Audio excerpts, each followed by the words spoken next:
s'est mis dans le couloir en bas, comme s'il était là depuis toujours. Et il a tapé les mains aux gars avant d'entrer en disant les gars, il faut gagner. Là aussi, les joueurs, ils étaient, voilà, il est parmi nous, quoi, il est avec nous.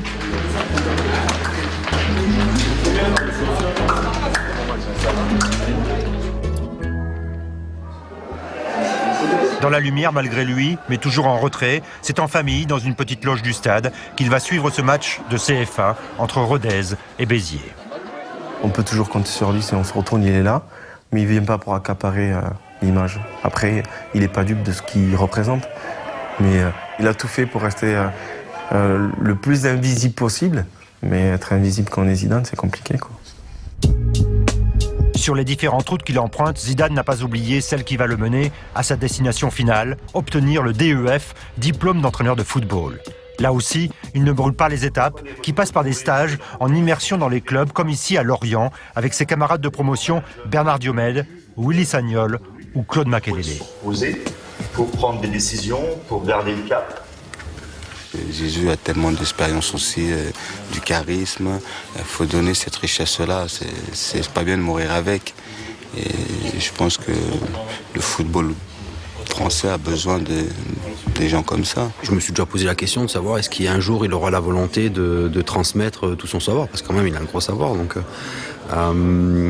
il a décidé de passer ses diplômes. Je trouve ça génial pour le foot français en général. Au programme du stage, cours théorique, exercice pratique. Nous on a des problèmes contre une équipe qui joue bas. Et dans 4 jours tu joues une équipe qui défensivement est très forte. Excelle dans le jeu. Est très forte. Pas bien. Mais tu dois gagner, comment tu descends?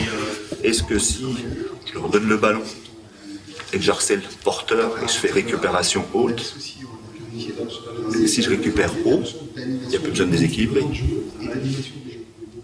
Vous êtes d'accord avec moi ou pas? En tant que formateur, quand on est en face de nous Zinedine Zidane, au début on se dit mais qu'est-ce qu'on va lui apprendre?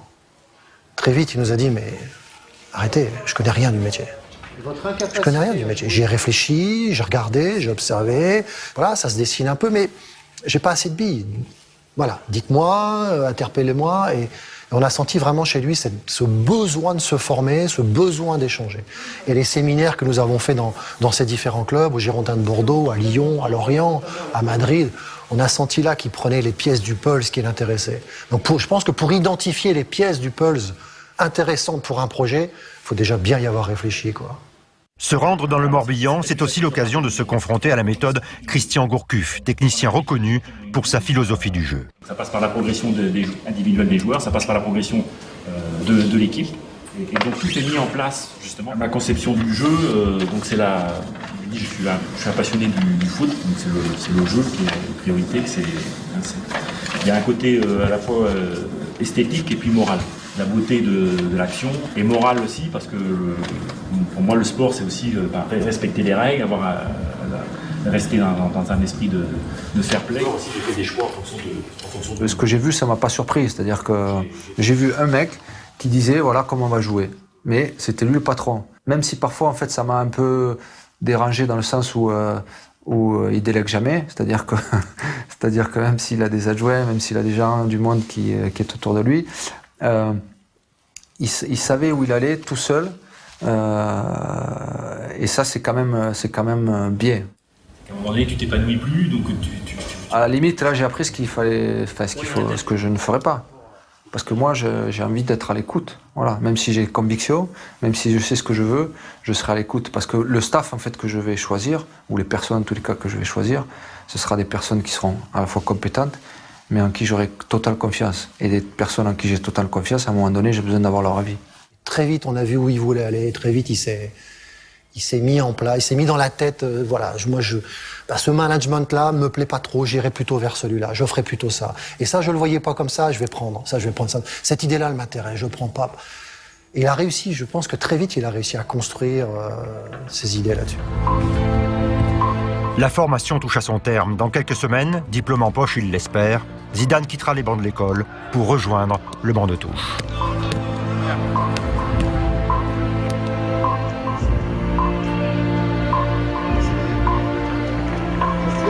Madrid, aux prémices de l'été. Ses formateurs, Franck Tivillier et Philippe Lambert, ont fait le déplacement au centre d'entraînement du Real Madrid. Il s'agit d'y valider les acquis à travers une mise en situation avec les moins de 15 ans. Zidane va devoir observer, analyser et devant ses formateurs, il est subtilement invité à formaliser sa propre vision du jeu.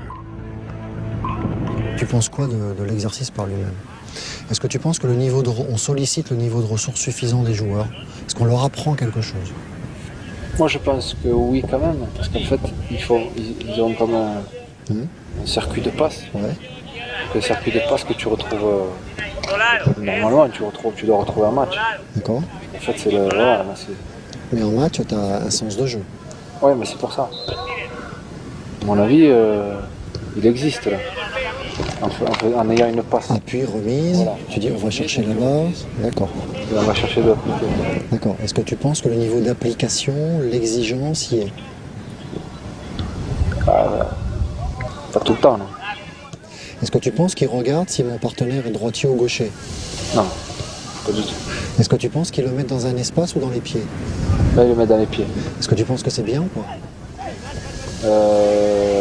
En général, il vaut mieux à chaque fois dans un espace de jeu. Pour aller. C'est-à-dire que si la passe doit aller là-bas, je le mets dans le sens où elle doit aller, pour pouvoir gagner du temps encore. Donc par exemple, quand on dit à des gamins jouer dans les pieds, c'est une connerie. Il vaut mieux finalement toujours jouer dans l'espace. Non? Dans quel cas tu vas dire à un joueur joue dans les pieds, et dans quel cas tu vas dire joue dans l'espace? Moi c'est bizarre parce que moi je serais plutôt de dire joue dans les pieds. D'accord. Donc joue dans les pieds, ça m'oblige d'orienter le ballon pour lui donner un sens. Ça te gêne pas ça? Moi c'était dans les pieds. Mais en même temps, je comprends pour gagner du temps. Pour gagner du temps et être en mouvement. Être en mouvement, attaquer le ballon. Voilà. Je dis toujours ça, il faut attaquer le ballon, voilà. Il ne faut pas rester sur tes talons, il faut toujours être en mouvement, attaquer. Tu prends un temps d'avance sur le blessure. Ses répliques, ses remarques, ses regards. Voilà. J'ai beaucoup aimé le stage à Madrid chez lui, dans son club. Sur les séances d'entraînement où c'était plus un aspect pédagogique, où on observait les séances. Là, on a vu vraiment dans ses remarques sur les séances d'entraînement, sur la réussite d'un jeune joueur qui frappait mal le ballon, qui n'était pas concentré. On sentait que ça sortait de chez lui, de lui. C'est pas nous qui lui donnions ces éléments-là, c'est lui qui nous expliquait ça, parce que je l'ai vécu comme ça, et parce que par rapport à toutes ces informations que vous nous amenez dans la formation, effectivement, voilà ce que je retire comme enseignement. Comment tu réagis, toi, par rapport à la qualité technique là? Le truc, c'est la circulation du ballon, la fluidité, le fait qu'on doit d'un côté à l'autre, si ça se passe pas comme tu veux, et que tu dis rien, là, ça se voit que elles sont cues. Ouais. C'est pas une question. Tout à fait. Tout joueur, à n'importe quel niveau, arrive avec des convictions de ce qu'il a envie que son équipe fasse et de la manière dont il se verrait manager, coacher cette équipe. Mais ça, c'est heureusement, et puis c'est très bien, c'est ses représentations, et on a travaillé sur ses représentations. Mais après, il y a une ouverture qui est quand même importante. Une ouverture à se questionner et à se poser de bonnes questions.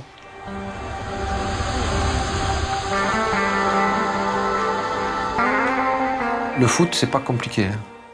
Ce qui est compliqué, en fait, c'est d'essayer justement de le compliquer. C'est-à-dire, à un moment donné, de vouloir inventer des choses sur un terrain.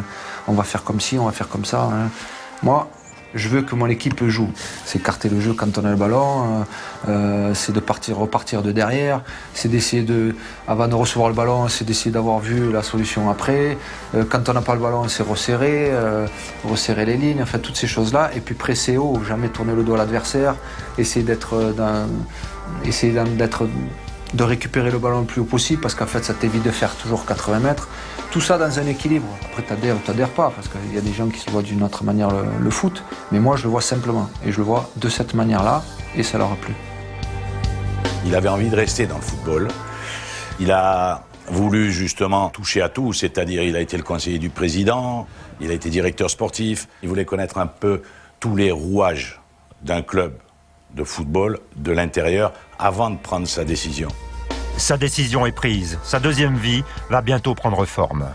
J'arrivais à la fin de ma formation. Le prochain pas, c'était celui d'être dans une équipe, carrément. Donc ce que je fais aujourd'hui. C'était allé basculer, quoi. Voilà. On n'était pas loin. On n'était pas loin. Le 26 juin dernier, c'est le jour où tout bascule. Après Mourinho, le Real Madrid décide de revenir aux principes qui ont cimenté son histoire, avec un staff dédié au club, emmené par Carlo Ancelotti, dont les adjoints seront le fidèle Paul Clement et Zinedine Zidane. Ancelotti arrive aussi, donc lui c'est pareil, il est ravi. Moi je l'avais eu au téléphone pour parler de tout ça, donc voilà, les choses se sont faites naturellement et c'était le bon moment à la fois pour le club, pour moi et pour Ancelotti. Leur destin est commun. Durant une saison et demie jusqu'en 2001, les deux hommes se sont côtoyés à la Juventus de Turin, Zidane étant le maître à jouer d'Ancelotti. Zizou était un joueur fantastique, tout le monde le connaît. Maintenant, il a décidé d'être un entraîneur. Je suis très content de travailler avec lui. Il a l'expérience, il a la qualité, il a la capacité.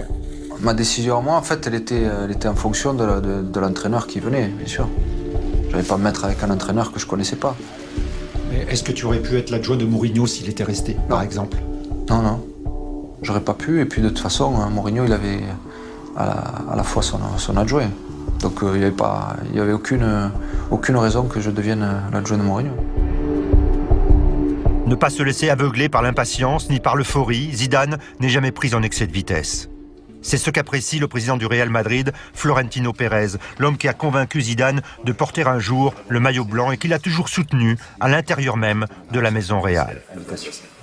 Les valeurs du Real Madrid sont les mêmes que je crois qu'il a, et qu'il a comme joueur, comme entraîneur. Alors, c'est très difficile de partir. Je veux dire une chose, la seule chose que je crois qu'il passe par sa tête, c'est un jour entraîneur à l'équipe nationale. Mais normal, c'est normal.